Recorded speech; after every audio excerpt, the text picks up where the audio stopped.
Morning Star Ledger readers, NJ.com viewers. I'm Brendan Prunty here with Darryl Slater, your daily Seahawks report. Final day of press availability with the players, assistant coaches, position coaches.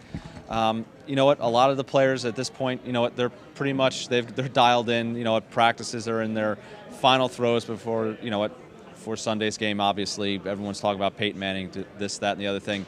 But obviously, you know what? There's a lot to be told here. You talked to Carl Smith, the Seahawks quarterback coach. Interesting guy, very unique. Tell us a little bit about him. Yeah, really interesting guy. At first when you pointed out where he was in the room here, you said to go talk to him. I thought he was a reporter because he was walking around in jeans and snapping pictures with a smartphone of his players doing podium interviews. Just a really neat guy. He's from California. He's in his 60s. Sort of has that laid-back vibe about him. Kind of looks like Doc Brown from Back to the Future, and really has been an important part of Russell Wilson's development, particularly with Russell Wilson's footwork. That's one thing Russell talked a lot about over there, and also kind of being more poised and more patient, not overthinking things, because Russell Wilson's one of those really smart guys by his own admission who can kind of tend to overthink things. So, if you're looking at Russell Wilson on Sunday and sort of wondering how he became a polished NFL quarterback, Carl Smith had a great deal to do with that, and we'll have a little bit more on him in the paper in the coming days. Yeah, it's interesting to talk about that because, here's a guy who's in his 60s, and Russell Wilson's one of the youngest quarterbacks to reach a Super Bowl.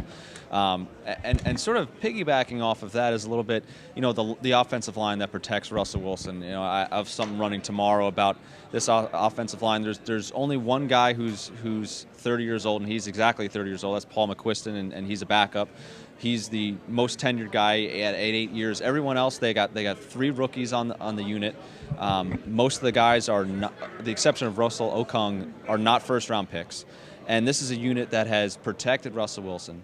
This is a unit that has done a great job at that because they are athletic. They are, as Tom Cable, the offensive line coach, told me, they are not 5 standstill statues, because with a quarterback who can move around a lot, you can't have guys who are stationary. So it's almost a perfect mesh of unit and the signal caller. And the funny thing is that I've asked a couple of guys, I said, when Russell gets moving, do you know where they are? And in unison, they all say no, because he's so elusive and he can move around so quickly out there that they just hope that he's not on his back. So that's it for us today. We'll be back tomorrow with more Seahawks stuff. For Darryl, I'm Brendan, signing off.